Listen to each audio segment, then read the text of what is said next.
Hello दोस्तों, स्वागत है आप सबका एक बार फिर आपके अपने यूट्यूब चैनल ई टीचर में। दोस्तों लेकर आए जरूर शैक्षिक समाचार इस वीडियो में। वीडियो शुरू करने से पहले अगर चैनल पर पहली बार आए तो चैनल को लाइक कर दें, सब्सक्राइब कर दें। आगे भी सभी तरह के अपडेट हमारे चैनल पर मिलते रहेंगे। तो आज की पहली खबर दोस्तों वो ये है कि 2 किलोमीटर की दूरी वाले 5वीं के स्कूल 8वीं में होंगे क्रमोन्नत।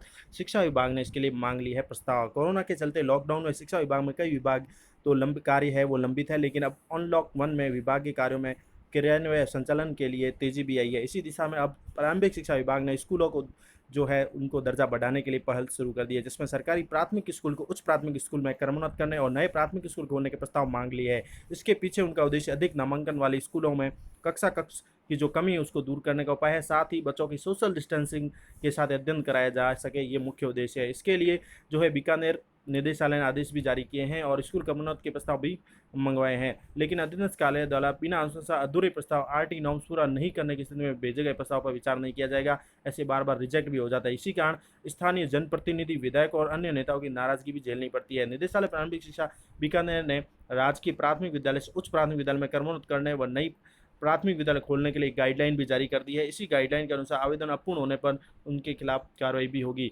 नई गाइडलाइन के अनुसार किसी भी नई क्रमोन्नत और खोलने वाले स्कूल के पास की राजकीय स्कूल से दूरी जो है 2 किलोमीटर या इससे अधिक होना जरूरी है। कक्षा 5 में नामांकन शून्य नहीं होना चाहिए। ऐसा होने पर वो क्रमोन्नत की श्रेणी में नहीं आएगा। इसके अलावा शिक्षा निदेशालय के तय प्रारूप 2 में आवेदन करना होगा। इस प्रस्ताव पर सक्षम अधिकारी द्वारा अनुशंसा भी करनी होगी। आरटी नॉर्म्स की पालना कराई जाएगी। इसमें भवन, खेल मैदान में सुविधाओं की सुविधा व्यवस्था भी होना जरूरी होगा। इसके साथ स्कूल प्रबंधन समिति की अनुशंसा भी करानी होगी। इससे गांव में किसी प्रकार के विवाद की स्थिति भी नहीं होनी चाहिए। ग्राम पंचायत की अनापत्ति का प्रमाण पत्र संलग्न करना होगा। साथ ही कार्यालय का अग्रेषण पत्र जिसमें क्रमोन्नत किए जाने वाले स्कूल का पूरा विवरण भी होना जरूरी है। इस प्रकार से गाइडलाइन जारी हुई है और ऐसी स्कूलें जो है 8वीं में क्रमोन्नत होगी और कुछ नई स्कूलें भी खोली जाएगी। अगली खबर है दोस्तों हमारे वो है कर्मचारियों से जुड़ी हुई। कर्मचारी भविष्य निधि संगठन की ओर से आकस्मिक मृत्यु होने पर नॉमिनी को मिलेगी धनराशि। अब कर्मचारियों को 6 लाख रुपए का लाइफ इंश्योरेंस मिलेगा। जैसा कि खबर में दिखाया जा रहा है कि अगर आप कहीं भी नौकरी करते हैं और आपकी सैलरी से प्रोविडेंट फंड यानी पीएफ कटता है तो ये खबर आपके काम की है। कम लोग ही जानते हैं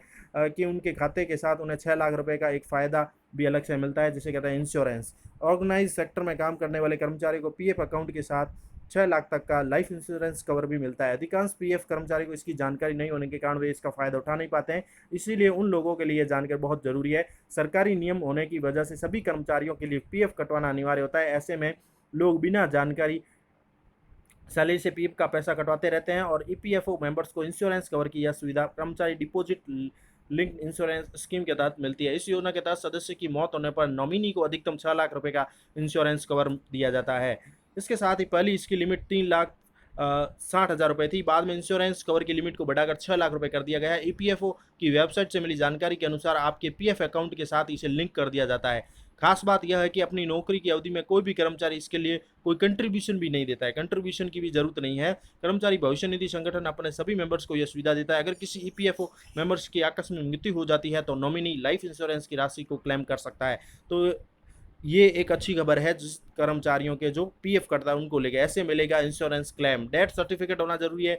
इसके साथ ही सेक्शन सर्टिफिकेट भी जरूरत होती है। अगर कर्मचारी रिटायर्ड हो जाता है इस अवस्था में यह क्लेम नहीं मिलता है। ये सुविधा सिर्फ असमय मृत्यु होने पर ही मिलती है। पीएफ खाताधारक की मृत्यु होने पर अकाउंट का नॉमिनी इंश्योरेंस अकाउंट के लिए क्लेम कर सकता है। इसके लिए इंश्योरेंस कंपनी को डेथ सर्टिफिकेट, सेक्शन सर्टिफिकेट और बैंक डिटेल की देनी होती है। अगर पीएफ खाते का कोई नॉमिनी नहीं है तो फिर कानूनी उत्तराधिकारी जो भी होता है ये अमाउंट के लिए क्लेम कर सकता है। पीएफ खाते से पैसा निकालने के लिए एम्प्लॉय के पास जमा होने वाले फॉर्म के साथ इंश्योरेंस कवर का फॉर्म भी जमा किया जाता है। इस फॉर्म को एम्प्लॉय सत्यापित करता है, इसके बाद कवर का पैसा मिल जाता है।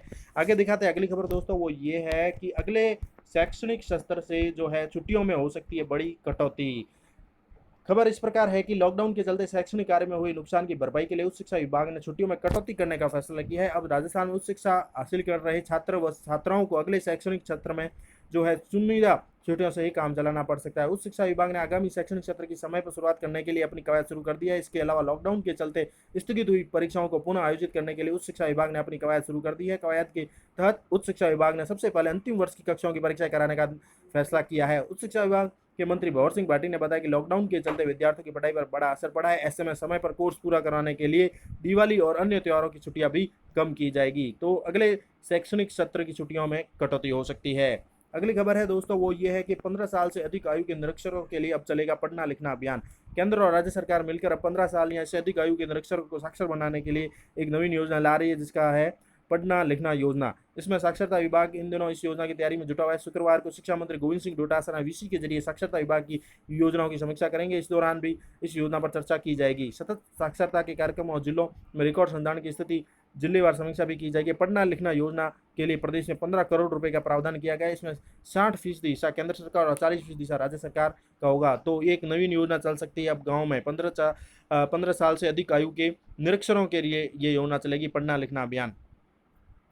आगे खबर है दोस्तों अगली वो ये है कि गैर शैक्षिक कार्यों के बोझ के तले लगातार सरकारी शिक्षक दबा हुआ है। जैसा आप भी जानते हैं कि शिक्षकों को गैर शैक्षिक कार्यों में लगातार लगाया जाता है, जिस वजह से जो शिक्षक का सपना होता है कि बच्चों को पढ़ाना, उन भावी पीढ़ी को तैयार करना, वो पूर्ण नहीं हो पाता है। इसको लेकर बड़ी खबर है, क्योंकि उनको कई तरह के विभिन्न अनावश्यक कार्यों में लगा दिया जाता है, जिसका जो मुख्य उद्देश्य होता है शिक्षक का, उससे वो वंचित रह जाते हैं। अगली खबर दिखाते हैं आपको। मुख्य खबर वो ये है कि खाली क्वारंटाइन सेंटरों की निगरानी से शिक्षकों को अनिवार्य ड्यूटी से राहत देने की मांग की गई। राजस्थान शिक्षक और पंचायती राज कर्मचारी संघ ने एसडीएम को सौंपा ज्ञापन। राजस्थान शिक्षक संघ ने मांग की है कि ऐसे खाली जो क्वारंटाइन सेंटर जिन पर कोई है ही नहीं मरीज, तो वहाँ पर निगरानी से शिक्षकों को जो है अनिवार्य रूप से ड्यूटी से राहत दी जाए, ताकि वो ग्रीष्मकालीन छुट्टियों का लाभ ले सके। कोविड ड्यूटी में लगातार से शिक्षक ड्यूटी दे रहे हैं। शिक्षकों को कई प्रकार की समस्याओं का समाधान करना समस्याओं का सामना करना पड़ रहा है। इसी वजह से जो है उनको राहत दी जाए। इसके साथ ही शिक्षकों की ड्यूटी आपको भी पता है कि निगरानी के लिए 24 घंटे लगाई जा रही है। कर्मचारियों को कई सेंटर पर तो महिलाओं को भी लगाया गया था। तो ऐसे में कई अभी तक क्वारंटाइन सेंटर जो खाली हो चुके हैं, तो ऐसे में शिक्षकों को इन ड्यूटी से राहत देने की मांग की गई है। आगे खबर है दोस्तों वो ये है कि 4 साल से थर्ड ग्रेड अंग्रेजी के जो पद है वो खाली पड़े हैं। 826 ऐसे पद हैं, लेकिन अभी तक विभाग का इस पर ध्यान नहीं गया है। अंग्रेजी लेवल 2 के 826 पद अब तक खाली है। इस पर पंचायती राज विभाग और शिक्षा विभाग ध्यान नहीं दे रहा है। इसके बाद अब प्रदेश के कई विधायक और सांसदों ने इनका समर्थन करते हुए मुख्यमंत्री अशोक गहलोत को पत्र लिखा है। तो ऐसे अभ्यर्थी जो हैं जिनका चयन हो गया था इस भर्ती में, लेकिन वे ज्वाइन नहीं करने नहीं पहुंचे, इस वजह से खाली रह गए हैं। तब से ही ये जो पद हैं लगातार खाली चल रहे हैं। अभ्यर्थियों ने कोर्ट के आदेश की पालना नहीं होने का भी आरोप लगाया है। आगे खबर है दोस्तों अगली शिक्षा विभाग से जुड़ी हुई, वो ये है राजस्थान के सभी नागरिकों से जुड़ी हुई खबर। वो ये है कि बढ़ते कोरोना रोगियों के बीच राज्य सरकार की सख्ती अब ये है कि राजस्थान से बाहर जाने को तो पास जरूरी और आने के लिए नहीं। तो प्रदेश में बुधवार को कोरोना के 355 नए केस मिलने के साथ ही रोगियों की संख्या लगातार बढ़ रही है, और इसी बढ़ते संक्रमण को देखते हुए राज्य सरकार ने प्रदेश की सीमा एक बार फिर से सख्ती बढ़ा दी। अब राजस्थान से किसी अन्य राज्य में जाने के लिए सरकारी अनुमति यानी पास लेना जरूरी होगा। वहीं अन्य राज्यों से राजस्थान आने वालों के लिए किसी भी अनुमति की जरूरत नहीं होगी। ऐसे लोगों की बॉर्डर पर स्क्रीनिंग भी की जाएगी। रेलवे स्टेशन बस स्टैंड पर भी बनेंगे पास। गृह विभाग के आदेश से गफलत, आज दूसरे राज्यों के लिए नहीं चलेगी रोडवेज बसें। आगे दिखाते हैं अगली खबर दोस्तों, वो ये है कि पहली से 5वीं तक एक ही किताब में 5 विषय होंगे। बस्ते का बोझ कम करने के लिए सरकार ने उठाया है ये कदम। लॉकडाउन के बाद सरकारी स्कूलों में पढ़ाई का नवाचार बच्चों को खासा पसंद आने वाला होगा। यहाँ पढ़ाई के साथ किताबों को भी विदेश के कॉर्पोरेट स्कूलों की तर्ज पर तैयार किया गया है। इसमें यह है कि कक्षा 1 से 5वीं तक के बच्चों के लिए विशेष व्यवस्था की गई है। इसके पीछे सरकार की मंशा यही है कि बच्चों को स्कूल में बैग लेस का माहौल मिले और पढ़ाई सहज तरीके से हो सके। एक तरह की होगी किताब। एनसीईआरटी सिलेबस को भी अपनाया गया है। जैसा कि इस बार सिलेबस चेंज कर दिया गया है, तो पहली से 5वीं तक की किताब में जो है 5 विषय होंगे एक ही किताब के अंदर। 1 से 5 तक की किताबों का पूरा पैटर्न भी बदला होगा। इसमें हिंदी, अंग्रेजी, विज्ञान, सामाजिक ज्ञान, गणित की किताबें अलग अलग होती थी पहले। अब जो है 5 अलग अलग किताबों को एक किताब में समेट दिया गया है, यानी एक ही किताब में 5 विषय होंगे। इस एक किताब में उन सभी विषयों के 3 महीने का पाठ्यक्रम होगा, यानी बच्चों को 3 माह तक एक ही किताब लेकर जाना है। 3 माह का कोर्स पूरा होने पर 5 विषय को समाहित करने वाली दूसरी जो है त्रैमासिक पुस्तक बच्चों को दी जाएगी। ऐसे में बच्चों को हर बार एक ही किताब लेकर जाना होगा। इससे समय पर पढ़ाई होगी, मूल्यांकन का कार्य बेहतर होगा। और इसके साथ ही कक्षा 6, 7, 8, 9, 11 में एनसीईआरटी का सिलेबस चलेगा। इसमें कक्षा 10वीं में से एक नई पुस्तक राजस्थान का इतिहास और संस्कृत होगी। इसके अलावा कक्षा 12 में आज़ादी के बाद स्वर्णिम भारत 2 नई पुस्तकें भी छात्र छात्राएं पढ़ सकेंगे। इसके साथ ही 2 चरणों में जून के अंत तक सभी नोडल पर किताबें पहुंच जाएगी। तो ये थी कुछ मुख्य समाचार इस वीडियो में। आशा है आपको अच्छा लगे होंगे। Thank you for watching our channel E teacher.